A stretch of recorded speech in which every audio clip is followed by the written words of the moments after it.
Abacuque será agora o nosso livro, após o livro de Naum. Temos agora o nosso livro de Abacuque. Abacuque tem 3 capítulos, 56 versículos.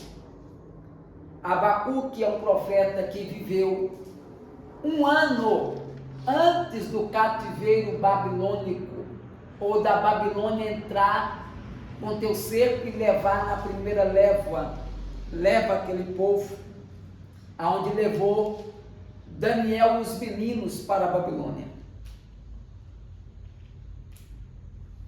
O profeta Abacuque significa aquele que abraça, ou que abraça, isso mesmo, né? Não, o que abraça ou o que luta. Ou o que luta. O profeta Abacuque é aquele que na verdade abraçou causas que não eram dele. Ele viu o povo e falou assim: essa causa eu preciso abraçar. Eu já expliquei aqui, certa feita, que Manassés foi um dos piores reis que se existiu no Reino Sul, liderado por 19 homens e uma mulher por nome de Atalha, filha de Jezabel. Se contarmos com ela, são 20 reis que reinaram o Reino Sul. Abacuque ele vai reinar 50 anos após o reinado de Manassés. Manassés foi o pior de todos os reis, de todos que se levantaram no Reino Sul. Manassés foi o pior. Contei aqui que Manassés foi o rei que mandou serrar Isaías ao meio. Manassés foi o rei que colocou todo tipo de adoração a deuses e a ídolos dentro da casa do Senhor. Manassés foi tão perverso que após a sua morte, 50 anos após a sua morte, Deus manteve silêncio no período de 50 anos após a morte dele. Manassés foi tão terrível que Deus preferiu não falar mais com aqueles que ele dilubriou e fez com que eles abandonassem Deus por causa das propostas que Manassés colocava. E Deus disse assim: para mim não serve. Então Deus prefere ficar em silêncio com esse povo. E dentro desse período daqui de Abacuque, nós sabemos que o primeiro rei foi Joaquim, depois foi Zedequias, que foram os reis pelos quais a Babilônia leva para o cativeiro. E Abacuque aqui, um ano antes dessa primeira leva, ele começa a ver a destruição, ele vê todo o destroço, ele tem a visão de tudo que vai acontecer. O capítulo de número 1, versículo 1 diz assim, o peso, no hebraico esta palavra preso é massa. O que ele está dizendo é a opressão, é o amargo, a pressão que vai acontecer. Ele está dizendo assim, a palavra que eu tenho tem um peso, tem um amargo, tem uma pressão, não só para quem vai falar, também para quem vai viver essa mensagem. Aí então ele diz assim, o peso que viu o profeta Abacuque, pelo menos a versão da minha Bíblia o peso que viu o profeta Abacuque. O que ele está dizendo eu vi, para mim doeu quando eu vi, mas eu preciso falar o que eu vi. Até quando, Senhor, clamarei eu e tu não me escutarás, gritarei violência e não salvará, porque razão porque razão me fazes ver a iniquidade e ver a vexação, porque a destruição e a violência estão diante de mim. Abacuque vai fazer 16 perguntas para Deus. Ele está fazendo pergunta, e uma das maiores, a primeira dela é: Senhor, até quando clamarei? O Senhor não vai nos ouvir. Os teólogos vão dizer que esse momento é o momento em que Deus, em silêncio com a nação, o profeta quer saber: Senhor, até quando vai esse silêncio seu? Até quando a gente vai clamar e não vamos ouvir a tua voz? Porque enquanto o Senhor falava, doía, mas a gente estava ouvindo a sua voz. Porém agora o Senhor está calado e isto dói em nós, em não lhe ouvir a sua voz. Fala, Senhor, alguma coisa. Grita, Senhor, alguma coisa. Senhor, nós estamos gritando, violência, violência, e o Senhor não vai falar nada. Olha aí, Deus, e aí, Deus, e aí, Deus. Ele começa a clamar, começa a clamar. O capítulo de número 2 temos as questões do homem. O capítulo de número 1 temos as questões do profeta. 16 perguntas o profeta faz simultaneamente uma após a outra. 16 perguntas. No capítulo de número 2 ele diz: eu subirei para a torre e vigiarei até que o Senhor, olha só, capítulo 2, versículo 1. Sobre a minha guarda estarei sobre a fortaleza, na torre me apresentarei e vigiarei para ver o que fala comigo, o que eu responderei quando eu for arguido. Então o Senhor me respondeu e disse: escreve a visão e torna bem legível sobre tábuas, para que a possa ler. O que correndo passa, olha, até correndo, vai olhar na tábua e vai dizer: eu consegui fazer a leitura. É Deus dizendo: faz, escreve bem legível, porque até quem estiver correndo não tenha dificuldade de ler o que está lendo lá na tábua, porque a visão é ainda para o tempo determinado, e até o fim falarás e não mentirá. Se tardar, espera-o, porque certamente virá e não tardará. Eis que a sua alma se incha, não é reta nele, mas o justo pela fé viverá. Aqui é a primeira vez que a palavra fé aparece na Bíblia. A primeira vez que a palavra fé é para São Francisco.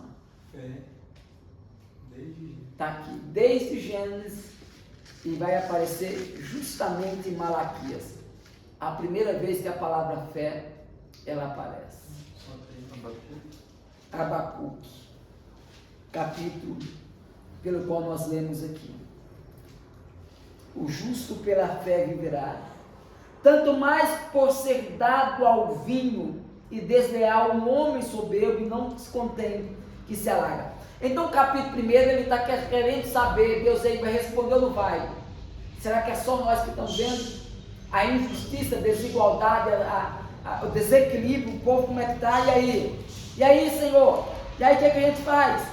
Como que a gente faz? Capítulo 2, Deus responde.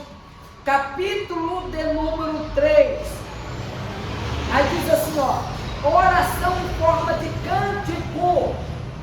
Porque se no capítulo 1 ele questiona, capítulo 2 ele ora, capítulo 3 ele adora. A força dos capítulos é basicamente esse. Eu vou ficar questionando, eu vou adorar. Porque mais do que questionar é eu entrar no meu período de oração. Porque nem tudo Deus precisa me responder, mas toda vez que eu orar, eu vou entender por que está acontecendo isso. Porque tem hora, pastor Francis Mar, que a gente fala assim, Deus aí, Deus fala, não vou te responder. Não do jeito que tu quer, mas quando a gente ora, a gente compreende. Porque tem coisas que é só compreendida na oração. Tem coisas que só são entendidas enquanto estamos de joelho. Tem coisas que Deus não lhe fala no ouvido, mas se responde nos joelhos. Tem coisas que o próprio Abacuque está entendendo. Tem coisas que Deus não vai chegar para me dizer no meu ouvido, mas tem coisas que eu terei resposta quando eu estiver de joelho orando. Ele diz assim, quando eu subir, por quê? Porque todas as vezes que você vai para a oração, o teu nível é sempre subir. Todas as vezes que vocês joelham aqui para orar, para muita gente é descer e ajoelhar, mas para Abacuque é subir na torre de vigia. embora seja física, embora não seja algo tipológico, mas algo, uma torre física, mas me leva a entender que todas as vezes que nós descemos para o propósito de oração, o nosso nível faz subir. Porque se o inimigo, em Efésios capítulo 6, versículo de número 11, 12 e 13, estão nas regiões celestiais, e a única forma de nós entrarmos em batalha com ele é em oração. Então Deus está dizendo o seguinte: quando você vai para a oração, ele te eleva a nível que você não esperava ser elevado. E Abacuque está dizendo: quando eu subir para esse nível, por quê? Porque se no capítulo 1 eu estou questionando, mas no capítulo 3 eu estou adorando, ele vai dizer: a única forma de eu adorar no capítulo 3 é eu entender que no 2 eu preciso orar. Então quando eu oro, vou para a oração, a minha alma tem prazer em adoração a Deus. Eu não estou entendendo, mas estou adorando. Eu não estou compreendendo, mas estou adorando. O profeta está dizendo assim: eu não estou entendendo, mas eu estou adorando. Aí a oração do profeta foi assim, em forma de cântico. A oração do profeta Abacuque, capítulo 3, sobre Sigionote. Vocês lembram que eu falei sobre Sigionote? Numa época lá no Salmo, no livro de Salmo, qual que era essa nota? É a nota mais dolorida da alma. É a nota mais sofrida na harpa, nos instrumentos do judeu. O que o profeta está dizendo é o seguinte: é que está doendo, mas estou cantando. Está doendo, mas estou adorando. Estou arrebentado, mas a minha alma ainda nela, ainda canta, ainda adora, ainda exalta, ainda enaltece. Eu tenho adoração, apesar da minha dor que eu estou vivendo nela. Que dor é essa? Capítulo 1, ele está questionando, ele está vendo coisa, ele está presenciando coisa, ele quer que Deus dê logo uma resposta. Capítulo 2, ele vai para a oração. Capítulo 3, com a alma da nota Sigionote, com a alma, com essa nota, com a amargura da alma, ele está dizendo o seguinte: eu posso não ter no momento uma alegria na alma, uma alegria constante, com a mesma dor que eu tenho, porém eu adoro. Na verdade, esse Sigionote também, ele não era somente uma forma de uma nota musical, mas ele era um regente que ficava na frente, que entendia que tinha que te governar as notas que você tinha que subir. Era ele dizendo assim para você, assim, ó, nível, é como vem um regente, né, que é, ou seja, abaixa não, o nível tem que subir. Então o que ele está dizendo é, porque tem hora que a gente quer diminuir, e Deus coloca alguém na sua frente para te dizer: é hora, levanta a voz, lá em cima, o nível, não abaixa, e se precisar abaixa, mas vai, mantenha firme, segura, é o tipo do regente, né? Segura, fica, mas segura, não deixa cair não, aí ele vai, estonda, vai, grita, canta, ou seja, apesar das dores do profeta, ele dizendo, sempre haverá alguém que Deus vai posicionar para lhe dizer, não deixa a sua felicidade, ou as infelicidades, os intercalos da vida te tirar o prazer de adorar o Senhor. É por isso que o profeta adora, glorifica, exalta. Ouvi, Senhor, a tua palavra, porque o que traz avivamento para pastor Francis Mar é aquilo que ouvimos, e não é babaceira, não é o que ouvimos acerca da palavra. Porque quando ele ouve a palavra que termina, ele diz assim: e temi, aviva, ó Senhor, a tua, não é minha, é tua, porque essa obra, pastor Francis Mar, não é tua, é dele, não é de vocês, é dele. É por isso que ele está dizendo, então aviva, Senhor, a tua obra, no meio dos anos, a notifica. Por que no meio, pastor Francis Mar? Porque é justamente no meio que a gente quer parar, quer desistir, começa a querer, não querer mais. Ele está dizendo assim: vai, aviva no meio, na ira lembra-te da tua misericórdia. Deus veio de Temã, que era o monte, e o santo monte de Deus de Parã, e a sua glória cobriu os céus e a terra, encheu-se do seu louvor, e o seu resplendor era como luz, raios brilhantes saíam da tua mão, e ali estava o esconderijo da tua força.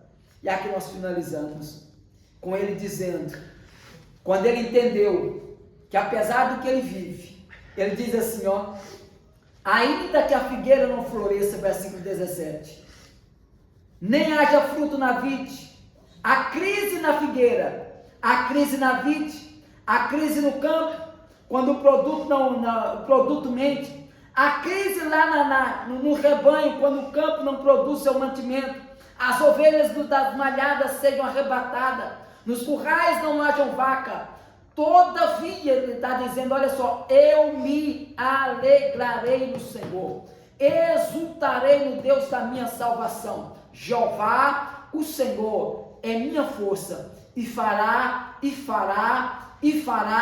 os meus pés como das servas, e farás os meus pés como das servas, e me fará andar sobre as alturas. Fica de pé, por favor.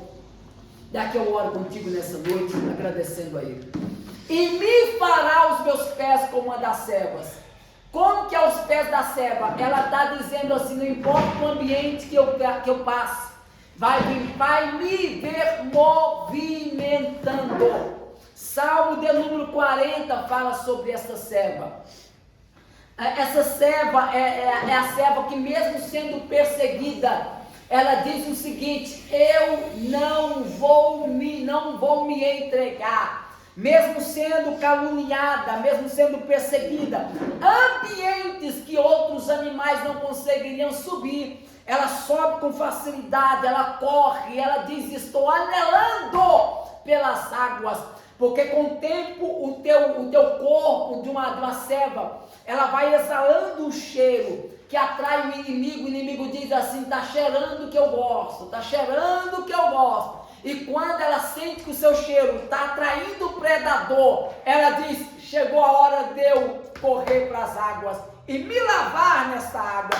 E aqui termino lhe dizendo, o Abacuque termina o seu texto dizendo, todas as vezes que eu for atratividade para o inimigo, eu vou correr para o Senhor, eu vou correr, vou me banhar, vou me lavar na sua água. Que água é essa? A Bíblia diz que o Espírito Santo é esta água jorrada sobre a nossa vida. Então ele está dizendo o seguinte, não importa o que você está vivendo, o importante é que você precisa entender o que o Abacuque está dizendo, a nossa dependência é dele, é de Cristo. Nós precisamos correr para Ele e não correr dele. Eterno, maravilhoso Deus, a minha gratidão ao Senhor, Pai, por nós estarmos aqui. Deus, de poder e glória, eu sei que os teus filhos se elevarão ao nível, papai querido, agora há pouco, Senhor, na tua presença em oração. Então, ser com todos, com cada um deles, com cada propósito. Papai querido, aviva, Senhor, este lugar, aviva esta obra, aviva os teus obreiros. Esta obra é tua, não é deles, não é nossa. Papai querido, só somos mordomos daquilo que o Senhor colocou a nós. Então, Senhor, zela por esta casa, zela por esta causa, zela por esta liderança, zela por cada obreiro, zela por cada ministrante que aqui nesse altar tem vindo, zela, Pai, por este lugar, zela, Pai, por cada causa que nesse altar é colocado. E assim eu te peço, Espírito de Deus, assim como o Senhor ouviu a oração de Abacuque e avivou a tua obra, Senhor, mantenha este avivamento em nosso meio. E assim te pedimos e te agradecemos. Em nome de Jesus. Em nome de Jesus. Deus abençoe a vida de todos.